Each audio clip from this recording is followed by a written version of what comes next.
오늘도 증거되는 말씀 속에 우리의 삶의 새로운 도전과 하나님의 큰 뜻을 발견하는 은혜로운 시간 되기를 축복합니다. 성경 66권 중요치 않은 것이 어디 있겠습니까? 그런데 많은 사람들에게 감명을 주고 도전을 준 성경의 중요한 부분을 이야기하라, 그렇게 이야기한다면 많은 사람들이 이제 로마서를 듭니다. 로마서를 통해서 구원의 확신을 가지게 되었고, 로마서를 통해서 삶의 변화를 체험하게 되었노라, 그렇게 고백하기를 주저하지 않습니다. 로마서는 사실 우리 기독교 역사를 쭉 점검해 보면 사도 바울이 로마서를 기록하면서도 이 내용에 대해서 아주 강조점을 많이 두었을 뿐만 아니라 또 어거스틴 같은 분도 이 로마서를 통해서 삶의 새로운 장을 열어가는 그런 하나의 중요한 맥을 찾게 되었습니다.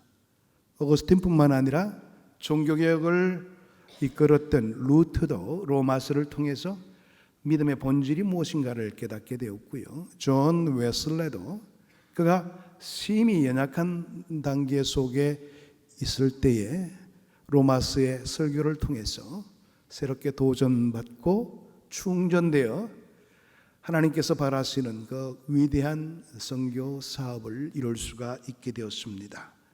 로마서가 그리스도인들에게 이토록 큰 영향력을 끼칠 수 있는 이유는 무엇일까요? 그것은 로마서가 성경의 모든 책 가운데서 믿음의 본질에 대해서 가장 명쾌하게 우리에게 이야기하고 있기 때문이라 이렇게 바라볼 수가 있습니다.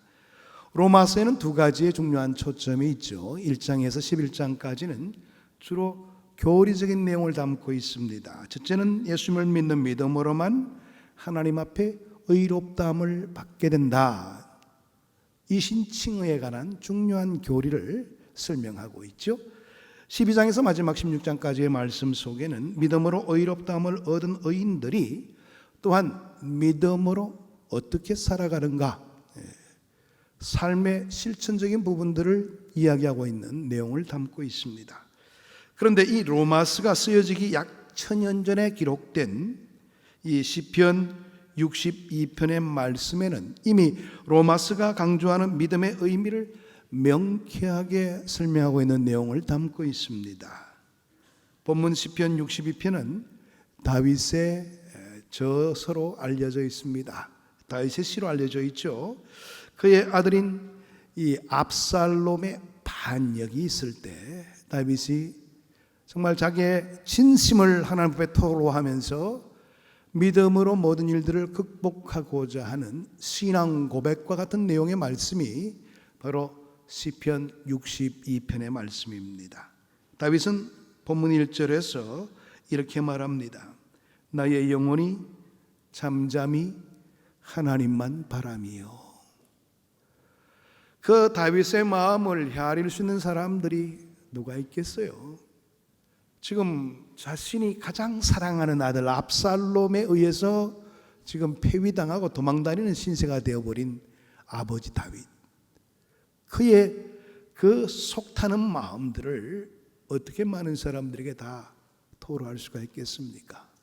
그의 어려움과 좌절, 그의 상처는 이루 말할 수 없는 그런 고통을 그에게 가중시켰을 것입니다.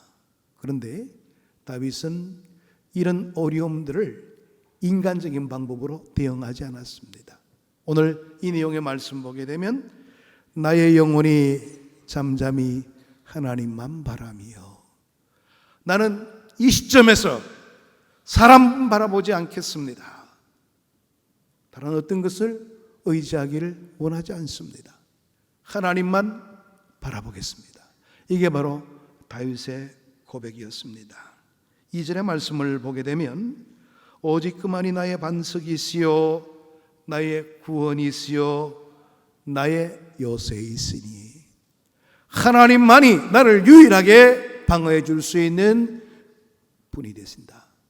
하나님만이 나의 유일한 힘이 되어 주신다.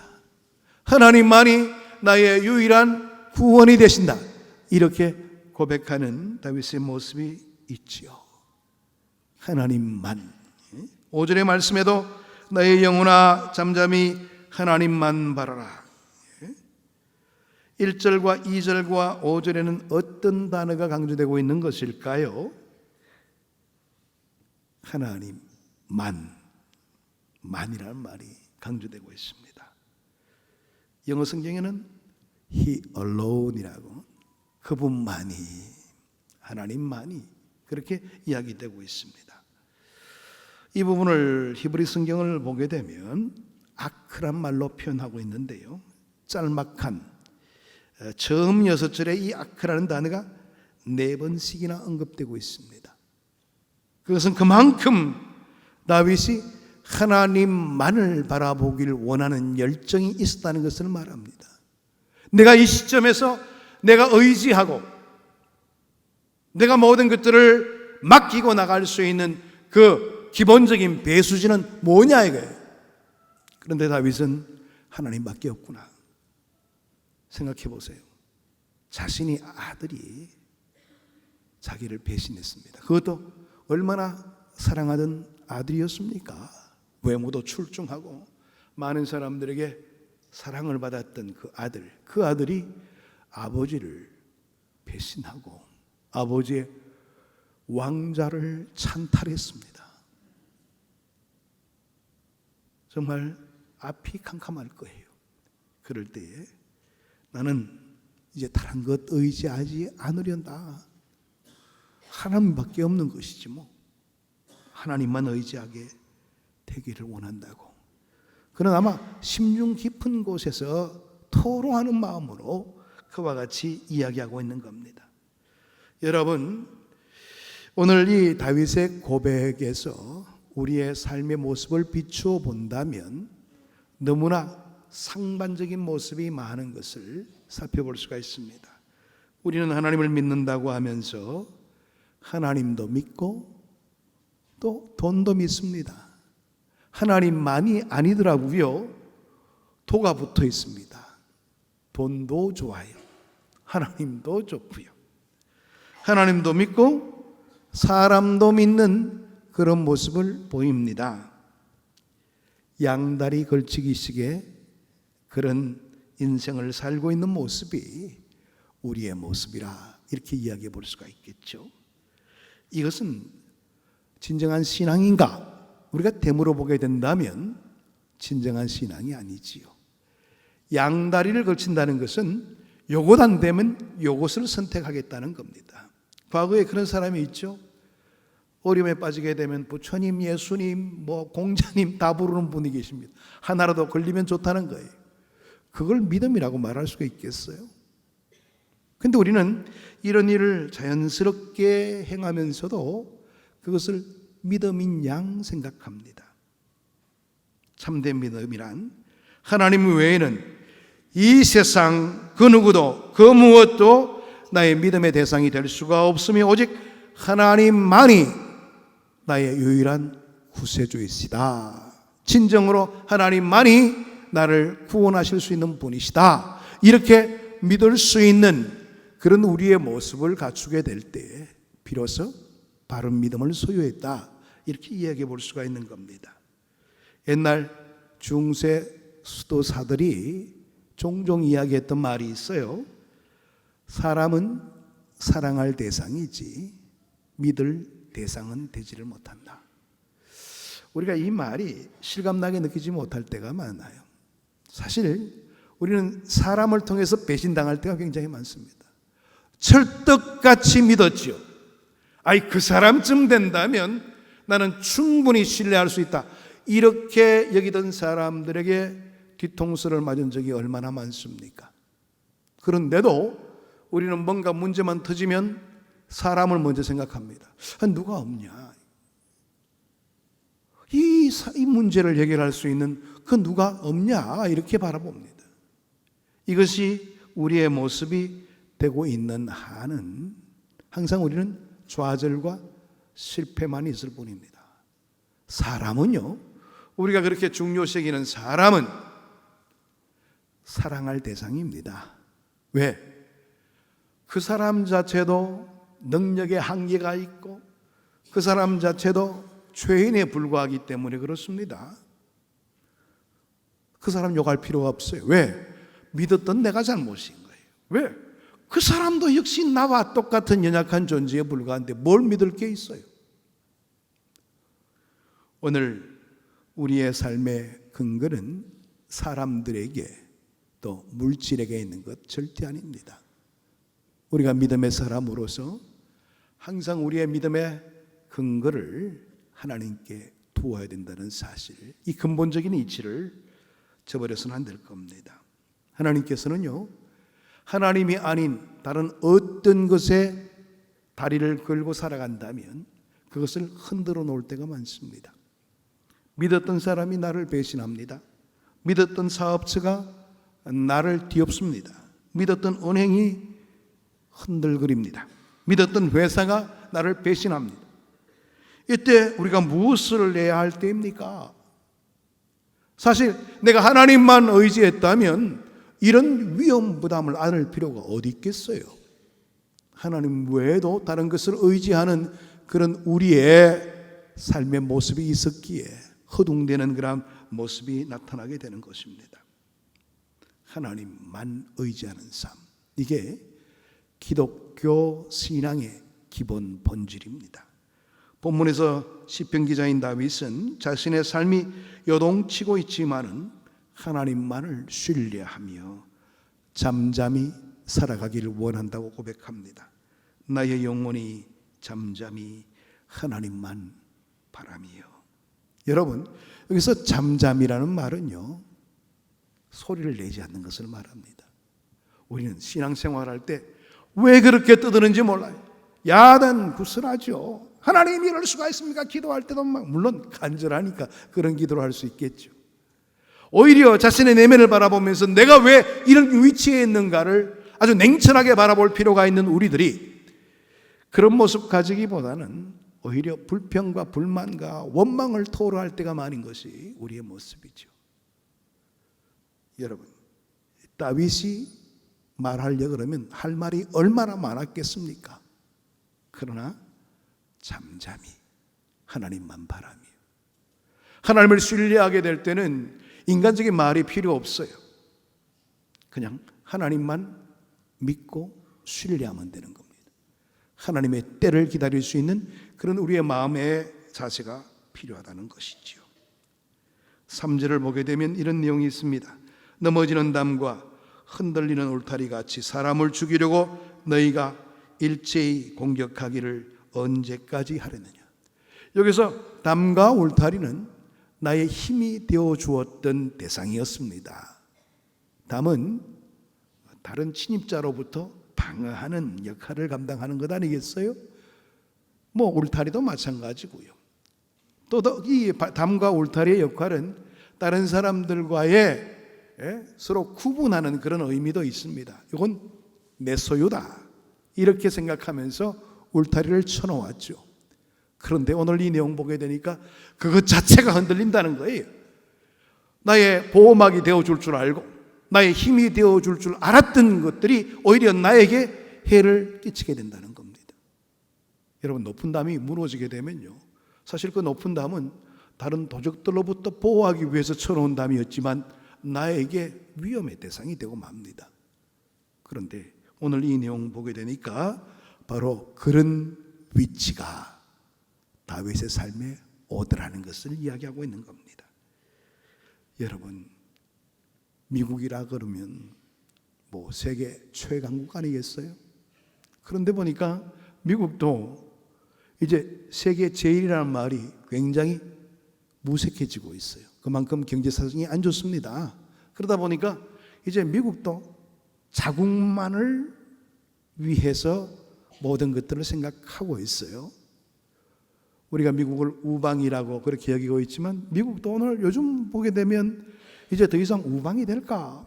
그렇게 의혹이 갈 정도가 되었습니다. 왜? 자기들이 어려우니까 그런 겁니다. 그 대제국이라고 말할 수 있는 미국이 흔들리고 있어요. 그뿐만 아닙니다. 요소요소에 우리가 의지하고 우리가 바라보았던 그 모든 것들이 흔들리고 있습니다. 이 나라 정부도 혼돈이 이루어지고 있고 이 나라 경제 사정도 굉장히 어려워지고 있습니다. 이럴 때에 이런 어려움의 시기에 우리가 믿고 의지하며 믿음의 사람으로서 바라보아야 될 대상이 무엇일까 하는 점입니다. 여러분, 오늘 이 다윗의 고백은요, 오늘날 우리 성도들이 살아가야 될 가장 중요한 기본적인 요건들을 일러주고 있는 말씀이기도 합니다. 나의 영혼이 잠잠히 하나님만 바라며. 어떻게 이런 고백을 할 수가 있는 것일까요? 그것은 시편 기자가 구원의 소망을 하나님께만 두었기 때문이라 그렇게 설명할 수가 있습니다. 하나님만이 이 문제의 해결자가 되시지 우리 인간들이나 다른 어떤 대상이 어찌 이 문제에 개입해서 해결자로 나설 수가 있겠는가? 이런 확고함을 가지고 있었기 때문에 그렇습니다. 담이 흔들리고 울타리가 흔들리고 우리가 믿었던 모든 것이 흔들리지만 아직도 잠잠히 이 세상에 살아갈 수 있는 근거는 우리의 소망을 하나님께만 두었기 때문이라. 다윗도 위기의 순간이 많았죠. 그럼에도 불구하고 그 위기를 극복할 수 있었던 것은 사람 바라보지 않았고 환경 바라보지 않았고 하나님만 의지하고자 하는 그와 같은 뜨거운 열의가 폭풍우 같은 어려움 속에서도 평안히 잠들 수 있는 그런 삶의 모습을 가지게 되었던 겁니다. 주님께서도요, 갈릴리의 풍랑 속에 오히려 잠을 청하시는 그런 모습을 보였죠. 풍랑은 주님을 해할 수가 없었던 겁니다. 주님은 그 모든 것들을 제압할 수 있는 능력이 계신 분이니까 지금 제자들은 호들갑을 떨고 야단이지만은 잠을 청할 수가 있었던 겁니다. 그렇습니다. 우리가 변함없이 우리의 삶 가까이에 거하시고 우리의 힘이 되어주시는 하나님을 내가 믿고 있는 한은 절대로 떨 필요가 없습니다. 하나님이 내 편에 되어주시는 한에는 어떤 어려움의 문제들도 극복할 수가 있기 때문에 그렇습니다. 둘째로 믿음은 하나님 안에서만 자유를 갖는 것입니다. 하나님만이 나의 유일한 신뢰의 대상이라고 고백할 수 있다면 우리는 하나님께만큼은 모든 것을 말할 수가 있어야 됩니다. 하나님 안에서 진정한 자유를 얻기를 원한다면 하나님과 나 사이에 가로막혀 있는 모든 부분들이 없어야 되는 거예요. 내 속에 있는 좌절, 이중성, 열등감, 상처, 거룩하지 못한 동기들까지도 하나님이 이미 다 아십니다. 그러면서 내가 고백할 때까지 기다리시는 거예요. 네가 이 문제를 내 앞에 내어놓지 못하고 있다는 것은 나를 그만큼 의지하지 못하는 것 아니냐? 너가 그것을 내어놓을 때까지 기다리마. 이렇게 하나님 말씀하시는 겁니다. 하나님이 나의 모든 것들을 다 아신다면 감출 필요가 뭐가 있어요? 우리는 그 내용들, 내가 안고 있는 여러 가지 많은 문제들을 드러내어놓기만 하면 될 수가 있습니다. 하나님 앞에 모든 것들을 내어놓고 하나님의 은혜를 구하는 자세, 여기서부터 하나님과의 진정한 소통이 이루어질 수가 있는 겁니다. 하나님만 바랄 때 그 하나님만 바라는 자의 삶의 소통의 시작이 결국 하나님과의 자유로움을 통해서 이루어질 수 있는 그런 부분이 된다는 겁니다. 하나님과의 관계에서 자유를 누릴 수 있다면 이것이야말로 삶에서 신앙인이 누릴 수 있는 가장 아름다운 모습이 아닌가. 여러분, 우리가 어릴 적에 부모님을 속이게 되면 부모님 얼굴 보기를 굉장히 두려워합니다. 눈만 마주쳐도 눈을 돌리죠. 왜? 내가 속인 게 있기 때문에 그런 거예요. 마찬가지입니다. 하나님과 나 사이에 죄의 문제가 먼저 해결되지 않고 내가 가지고 있는 이 문제를 드러내놓지 않고 하나님과의 긴밀한 소통을 한다? 있을 수 없는 일이죠. 하나님께서는 바로 긴밀한 소통을 위해서 네가 가지고 있는 것을 다 토로해 놓아라. 8절의 말씀 보게 되면 다윗이 이것을 경험하고 이렇게 고백합니다. 백성들아 시시로 그를 의지하고 그의 앞에 마음을 토하라. 하나님은 우리의 피난처시로다. 하나님은 우리의 유일한 피난처가 되시니 하나님으로 통하여 문제 해결을 원한다면 다 털어놓아라는 거예요. 여기서 시시로란 말은요, 영어 성경에는 at all time으로 되어 있습니다. 이게 뭐냐, 뭐 때때로 틈나면 이게 아닙니다. 항상입니다. always, 항상입니다. 항상 하나님 앞에 나올 때마다 하나님과 나 사이의 관계에서 거침돌이 있는가를 발견해내고 그것을 제거한 다음에 하나님과 소통을 얻을 수 있는 그런 우리의 모습들이 필요하다는 겁니다. 우리는 하나님 앞에 내 속에 있는 열등감, 좌절감, 갈등 무엇이까지도 다 끄집어 내놓아야 된다는 것입니다. 우리 앞에 모두 내어놓게 될 때에 우리는 비로소 자유함을 얻게 되는 것입니다. 자유할 수 있는 관계는 어떤 관계일까요? 이것은 투명한 관계 속에서 비로소 허락될 수 있는 부분입니다. 숨길 것이 없는 관계를 말하고 있는 겁니다. 그래서 C.S. 루이스 같은 그런 분은 원래 굉장히 기독교를 무시했고 박해했던 사람이기도 합니다만은 나중에 성경을 읽으면서 그의 삶이 완전히 바뀌어지게 되었죠. 그분이 시편 묵상에서 이런 이야기를 했습니다. 시편의 하나님은 우리가 뭘 쏟아놓든지 무슨 이야기를 하든지 내가 어떤 절망과 어떤 불평과 좌절을 말하든지 심지어는 그 하나님 앞에 하나님 왜 그러셨어요? 너무 잔인하십니다. 이렇게 말을 해도 그 모든 푸념과 독백과 절망의 어느들까지 다 받아들일 수 있는 넓은 마음을 가지신 분이시다. 우리가 하나님과 서로 소통하지 않아서 문제가 되는 것이지 내가 소통하고 있는 한은 우리에게 문제될 것이 없다는 것, 그것을 말하고 있는 겁니다. 다시 한 번 더 8절을 보시기 바랍니다. 백성들아 스스로 저를 의지하고 그 앞에 마음을 토하라.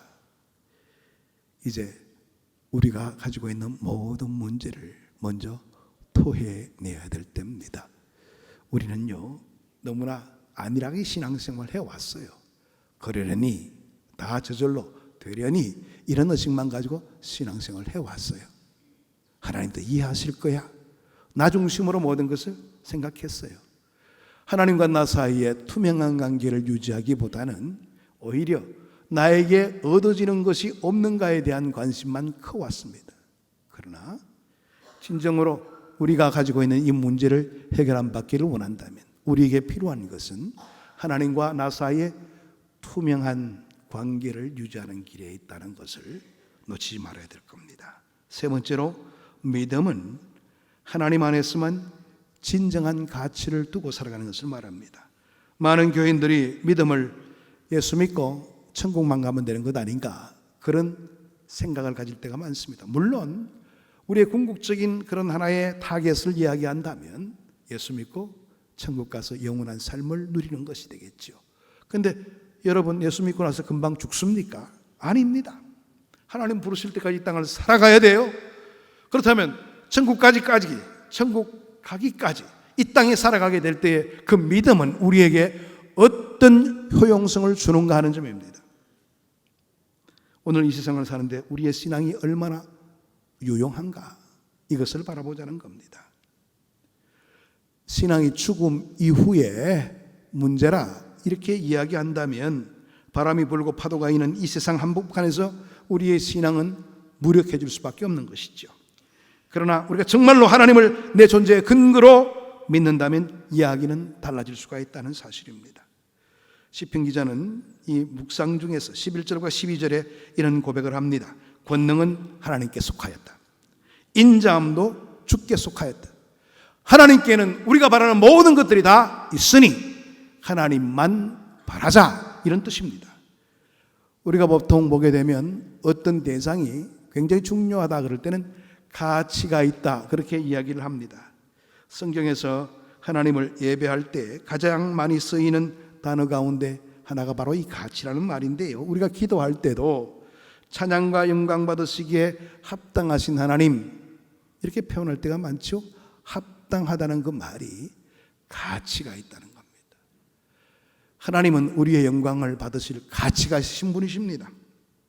그러니까 그분은 우리 모든 인간의 가치의 권원이 되시는 분이십니다. 우리가 추구하는 모든 능력, 우리가 바라고 있는 모든 문제, 해결점들을 하나님은 가지고 계시는 것입니다.